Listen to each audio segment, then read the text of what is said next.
But that's good for now. And, I'll probably give them some later.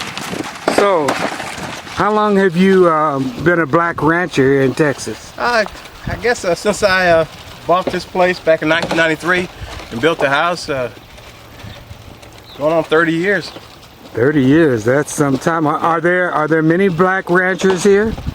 I guess there's a few, but they're mostly they're probably in the Tri-County area, some in Lee County, Travis County, and Bastrop County. I see. But I'm more of an urban cowboy. But yeah.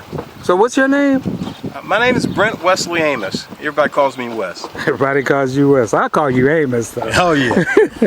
Yeah. So you know, I know a little bit about your military history. Would you tell us? Yeah. Well, I came in the Air Force. I guess my best memories are playing football at Copley High, and then after football, I had to decide where I was going to go. I either go and play for Notre Dame or Oklahoma as a running back, or go into the military. And so I kind of chose to go into the military, and I was in a place called Akron, Ohio. And yeah. Well, I first started out in combat engineers at Zweibrücken Air Base in West Germany. It was the 26th Civil Engineering Squadron Combat Support Group. And what we did was we did what we call rapid runway repair. But I was in the Civil Engineering Squadron where we did repairs of power plant systems and boilers. And then I would take those skills out into the field where we would do our military maneuvers. And then they had us doing what we call rapid runway repair. Where you would repair the runway. If the enemy bombed that runway, we were a crew that would go out and rapidly repair it while under fire. Wow. But I was never in that situation. We always practiced. But for some reason, when war came, I was either somewhere else. But that's what I did, rapid runway repair, combat engineers, and another field I was in, I was the base career advisor for Goodfellow Air Force Base. I was in charge of 26 Air Force squadrons and over 3,000 people and 26 career advisors who worked as an extension of my office. Wow, man, that's amazing. So I'm looking at this building over here. I know we'll probably travel over to it in a while, but I happen to know that you're building this building. Yeah. And you do some amazing things. And I'm just amazed at your abilities. Oh, okay. No, really, it's like you're just a man of many, many talents with a big heart, and I know that about you. And I'm hopeful that during this visit with you here on your ranch. What's the name of your ranch? This place is called Serenity Ranch, which is place of peace. A place where you find peace and serenity, and where you can establish and create your own environment. And that's what you've been doing. Yeah, it helps establish peace in the soul. Peace in the soul. Now I just want to ask you a question. This is kind of off the record, but I noticed you cut around this grass here, and this grass here seems different from the rest. What's up with that? Well, to be honest with you, that is a septic system, and where the septic system is operational at this point in time, it's a field switch. The grass grows there. And so when the grass gets so high, we just cut around it, and because the animals can't eat that anyway. Ooh, Yeah. he did a nice jump. Oh yeah, they just do that. That's great. So now I know during the last winter you lost some of your livestock. Are they starting to come back now? We lost over 40, and well, with the freeze that we had, and we had wild animals out there, with all the development that's coming out here in Maynard, Texas, you know, the coyotes are getting displaced, and a lot of coyotes who took out a lot of my animals. In the past 15 months, I've lost over 20. And so at night, I have to lock them in and lock them down. And so, you know, they're out grazing maybe 10 hours a day. When it used to be, I would just let them roam free.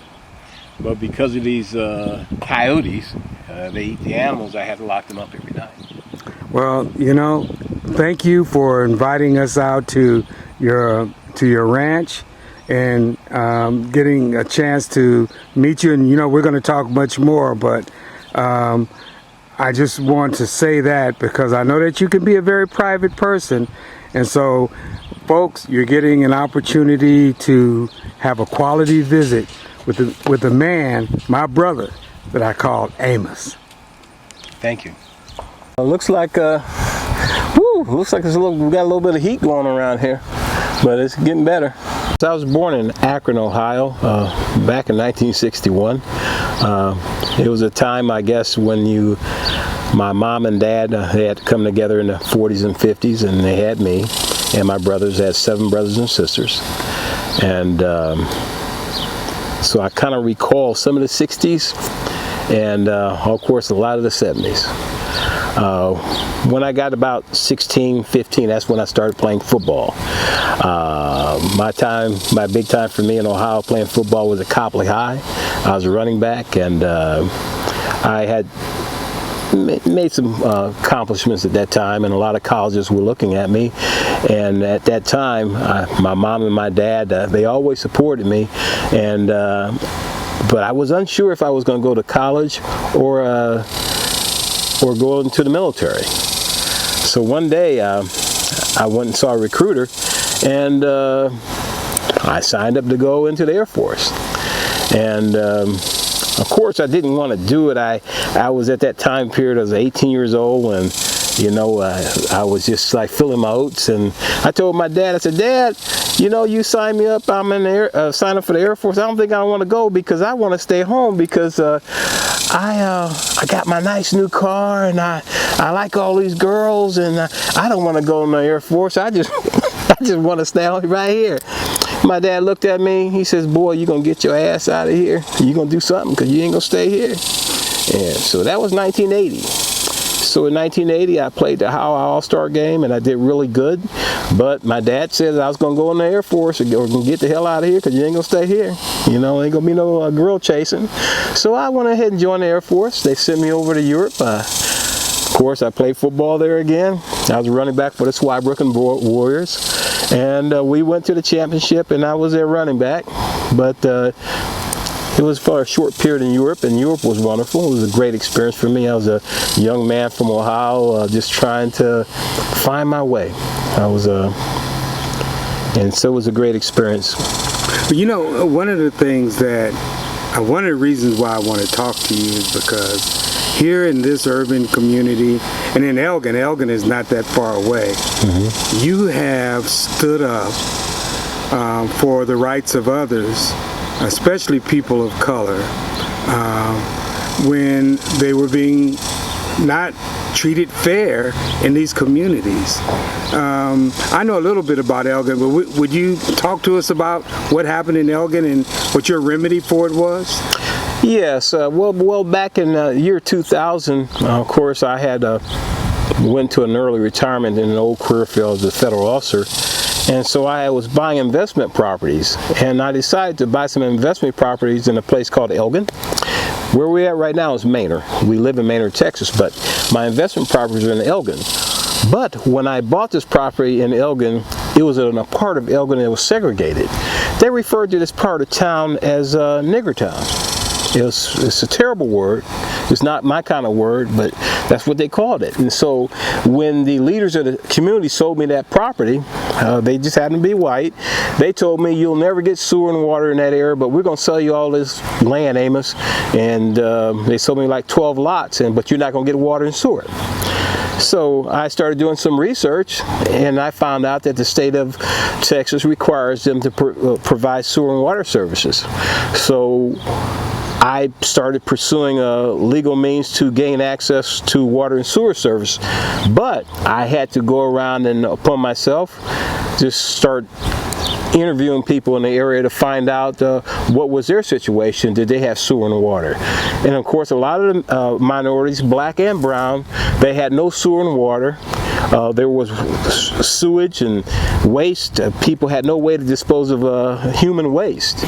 Just basic necessities were being denied these people, and it was just a basic civil rights violation. And so I contacted the city leaders and asked for sewer and water, and of course they gave me sewer and water initially, but they wanted to make it a high price. They told me that it would be $13,000 for me to get it, but when I found out that the other side of town, in the white spaces, they only had to pay $1,500, that became a problem.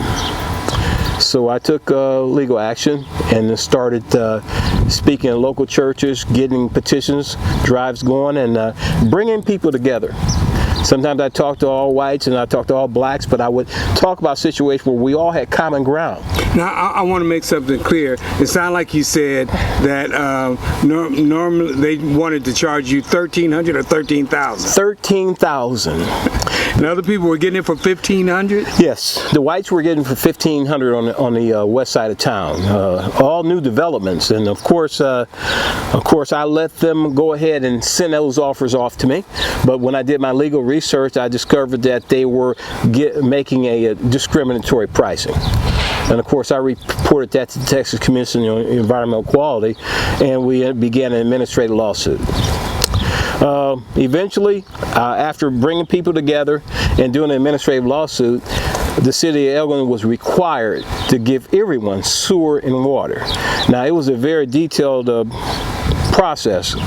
A lot of litigation as far as going in, testifying in court, giving testimony, and just arguing the facts. In other words, I appealed to the judge and the jury that the city had a moral obligation to give people the basic human rights of sewer and service, sewer and water. I mean, that's something you'd expect, Yeah, I was reading the newspaper article about that, and they really attributed your activism to the good people of Elgin in that black section of town with that word that we won't say again. Yes, no, we won't. Getting them, what their just deserves were. Yeah. And so I thought that was like really powerful thing for you. You're a very learned man. I have even sometimes when I've been dealing in situations, I have accessed your thoughts, so to speak, because I go, what would Amos do? Well, let me say one thing now. Of course, we were able to get sewer and water, but it wasn't just me alone. Some of the other citizens in that community did step forward. There was a family called the Williamses, and I believe the Harveys, and some other folks. But I initiated the original actions that caused people to want to, speak out. And before me, of course, no one was speaking out because they were afraid to speak up because historically, all they knew was segregation. I mean, really, the town is they just wasn't about equal opportunity for anyone unless they were white. Well, here where you live now in Maynard, how are things here? I mean, it seems like you got a really nice home here. You've got great animals. You got a lot of space. I'm going to tell you, I don't know in the city, no one who has a lot like this. If you have a lot like this in the city, you are just plain like a billionaire or something. And you've got a pond full of fish. Yes. I've heard tales of people pulling out fish as long as my arm. Yeah. There's a few of them. Yes. So I'd like to know, why is it, I know you have the skills, but like this building behind you, you built that from scratch. Yes. That is like amazing, and you built it almost by yourself. Yeah, I sat at my desk and just drew the design. Can we walk over there a minute? Oh yeah, sure. I'd like for people to see. But the building is still in progress. I did it by, I sat at my desk and I drew a design. It's based on a post frame. It's called post frame construction. And what we do in post frame construction, you put post up, and just like you would a skyscraper, and then you start framing the building up with basic frames. You start framing just like a regular house, and this is what you do. You come on in. And this is still finishing it up. A lot of work to do, you know. Remember, you put a lot of rock underneath it, right? Yes, yes. For the foundation. Look at this, people. This is the kind of stuff that Amos does. And this is a art studio for my wife, and it's still in progress. And this I did. It's a freespan building. Yes, freestand. It's freespan. I'm finishing up the electricals and finishing it up here. And this open space. I've got AC here, but right now we're not in it because I'm not finished with it. Look at the art. Oh, Patricia has some wonderful art here. Oh yes. This is going to really give her a chance to spread her wings as an artist. Oh yes. You know, she's already very good. Now, wow.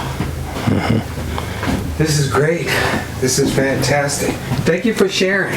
Okay. This. And if you've ever built anything, people, you really have to come here to appreciate what has been done. Just these stairs alone, for me,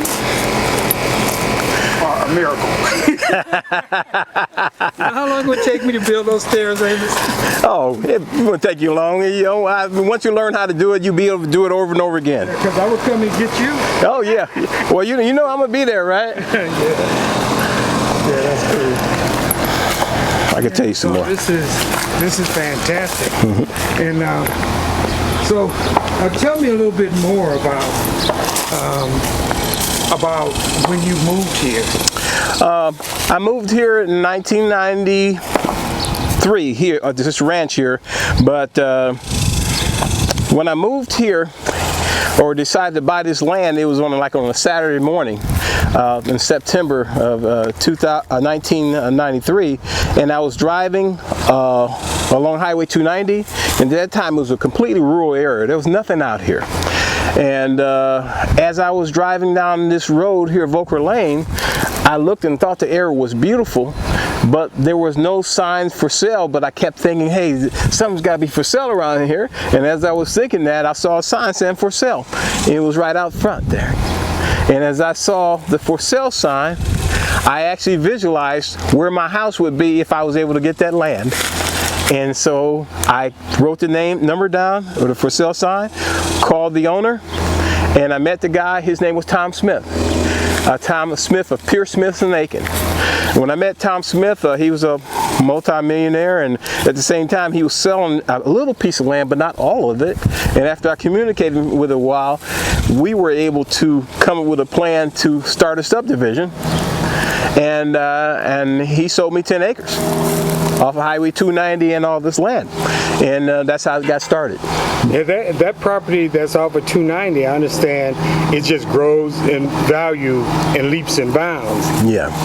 Because it's right there on the freeway. Yeah. Oh yeah, it's right off of 290. It's worth something, but as more than anything, it's all in the heart. You know, the land is it. It's just it's peace and serenity. That's what it means to me. The money is, you know, but just the place. You know, it's the feeling. Yes. Okay, well that sounds good. I guess we can start with my favorite people, of course. That's my lovely wife. And that's when we kind of first got together. We went to a Capitol Metro Ball, and then we took a picture under the Christmas tree. And at that time, that's when I knew she would be mine and we would be together for the rest of our lives. This was me in 1990. I was the NCO of the year for the base, or whatever, for Goodfellow. I was a base career advisor. I was 29 years old back then. In this picture here, I was 18. I was a basic trainee in Lackland Air Force Base. And this picture here is me in Spokane, Washington. We were building that was the combat engineers, we were building a spy base here. And here, rapid runway repair. I was doing training at Eglin Air Base. We were blowing holes in runways with bombs, where we blow the holes, and then we would take the heavy equipment and we fill a hole in, rapid runway repair. And that is my father in 1951 at Sam Houston, Fort Sam. He was a medic during the Korean War period. So your military service goes back to your family. How far? Just all I know is my father. He was in the Army, and before that, I don't think his father was. But I just know that he was. Perhaps if I do some research, I'll find some other ones, I'm sure. But I just know my dad was, and he was glad that and proud that I was in the military. You know, instead of on the street, you know. Yeah. He lived with you here for a while too, didn't he? Yes, he lived with me in the 90s. Him and my mom. Yes. Mm-hmm. Fantastic. What a son. And what a nice place to be able to bring them to live with you. All right. I like that swing area. Let's go over there. Yeah, let's go over there. Yeah, I built this. Okay, this is a swing I built. I built it for my wife on her birthday. It's well, I guess we could call it a love swing. And I wanted her to have that she could come out here and relax, and so I built this swing here. I just, again, I sat at my desk and drew the plans for it and went out and put it together. How long did it take you to build something like this? Well, you know, it took me about 2 weeks. Wow. It took me about 2 weeks. I'm telling you, you are just one really, really busy person, man. Yeah, you gotta always try to keep yourself busy, occupy yourself, find things, you control your environment, find something you love to do, and that's how you maintain, you know, peace and serenity and happiness and in a good mood. Yeah, this is so serene out here. Folks, I wish you could, even though it is warm, it's hot out here. I think it's about 100 and something today, but there's a nice cool breeze. Yeah. So if you're a sweater like I am, it's like, you know, the breeze cools you off. Mm-hmm. Oh yeah. Well, these trees put out the oxygen, you know, after they get rid of all that CO2, you know, so. Yeah. You were telling me about that CO2. I remember hearing something about that. Yes. So, do you grow anything that you eat here, or is everything just purchased in the store? Well, yeah, what we do is when I get over, say, 40 or 50 sheep, or more than that, we have about maybe 10 of them butchered, and then we put them in a deep freezer. But last year we had that freeze, and I lost over 50 sheep, and so now I was down to 22, and so I've got to make sure I build the herd back up.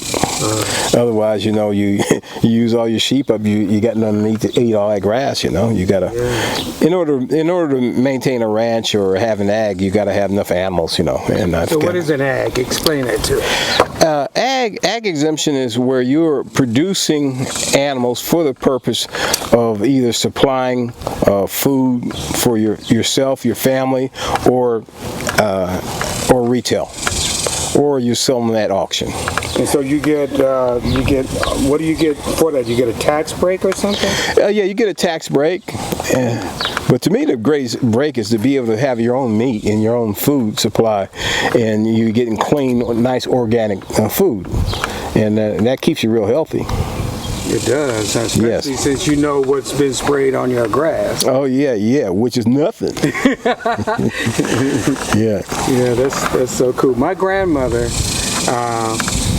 in Modesto, she used to grow things, and she would keep a big giant jar. I don't know where she got it from. And she would put clusters of garlic in there. Yeah. She'd smash them and put them in there and fill it up with water. Oh yeah. And then when she would, she put something else in there too. And then when she would plant something, she'd take a ladle, she'd fill up a pot, and she'd take a ladle and she would pour that water around the plant and on the plant. And that kept, she asked her one day why she doing it. She said, well, the bugs don't like garlic. Okay, yeah, that's a good one. I think I've heard about garlic being used that, but I've never done that. Yeah. But now that you said it, I try that. Yeah, she lived to be, over 100 years old. Really? Yeah. So you got it in the genes then, I see. Yeah. We'll see. Yeah. We'll see. So is there anything else important or anything that you would like to share with our audience about being a veteran and about the work that you do here on this ranch? Yeah, well, something I say to anyone who's listening to this video is, I say the key to happiness and the key to being successful is that whatever your situation in life is, wherever the adversity you think you might affect, that affects you, you can overcome it. But the first thing you want to do is you got to gather the facts of your situation. And after you gather all the facts of your situations, you want to weigh and decide what it is you're to do about those facts you've gathered. Then you're going to take action on those facts that you've gathered. Then after that, whatever dilemma that you're facing on a daily basis, you need to live the solution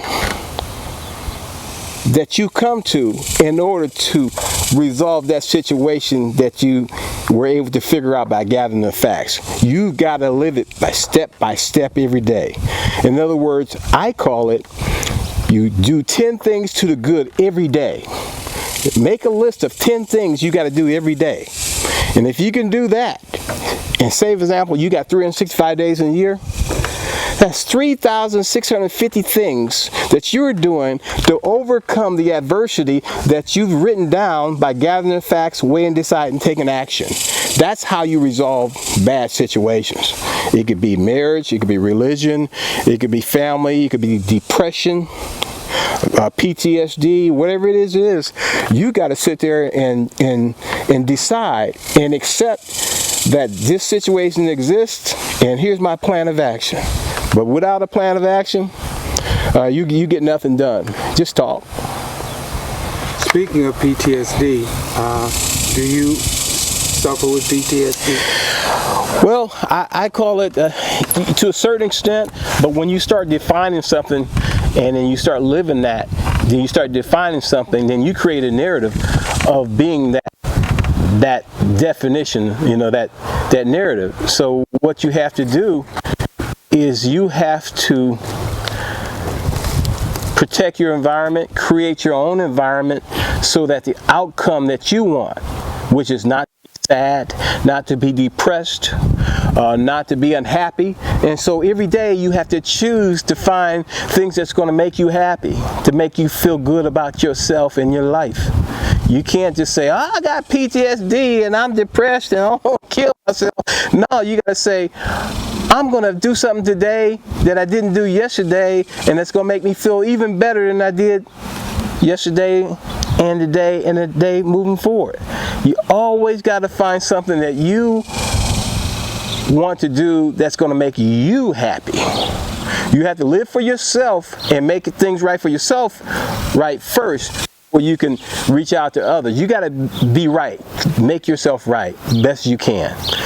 Whatever techniques that is, whatever method that might be, you want to do that first, and then you can make a difference in the lives of those people. Make yourself straight by finding a way out of your dilemma. Depression, wherever it is, whatever you face, action, you put yourself in a better place, in a better situation to be acceptable to others and to be able to give the love that you have in your heart to others. That's sage advice. That's one of the reasons why I love you as a brother, because ever since I met you, you have that sage advice, your outlook on life, and I hope others have friends like Amos in your life, because it's like what I call the good medicine. Yes. You have some people that have good medicine. None of us are perfect. All of us have bad days, but the thing, like you were saying, you have to be proactive, and you have to believe that you're going to see tomorrow, and that when you see it, you know, you're going to be able to make life better for yourself. Yes. And for someone else. That's right. You know? And that's what life is really all about at the end of the day. Yes. You know, because we can't take anything but that with us. Even I don't even know if we can take that with us. I like to think that life and getting along with other people, you should always try to create, whenever people are around you and people see you, wherever issue you got to make sure that when you're dealing with other people that you are tolerant and respectful of others. And when other people are around you, you have to make it where it is a judgment-free zone. You know, a safe zone. When people talking to you, there's no judgment about your religion. I don't care what it is you do, or your sexuality, your whatever your disability is. If a person is a friend in need is a friend indeed, and you be tolerant, regardless of who that person is. Because if you do that, it comes back to you. It's a metaphysical law. You know, it's the golden rule. Be unto others as you would have them be unto you. Do unto you. And you have to do, and when you do that, then naturally great things happen for you in your life. And sometimes doing good things displaces depression and sadness. If you can do a good thing for someone else, that displaces negativity. And that negativity is part of depression anyway. For example, if you're trying to keep everything to yourself and you're real tight and you don't give, but all of a sudden you start giving of yourself, the love that you have in your heart, then anything that was negative that wanted to come, it gets displaced. I call those metaphysical laws stuff I made up, but you know, it works for me. I mean, you know, it keeps me out of the rubber rooms, I tell you that. Thank you. No rubber room. Yeah, no rubber room, nah. So, it's been a pleasure. Thank you for letting us come here. Thank you for sharing your words of wisdom, kindness, and love. And I know that many veterans and people who watch this video, they're going to get that. And I just appreciate you, sir.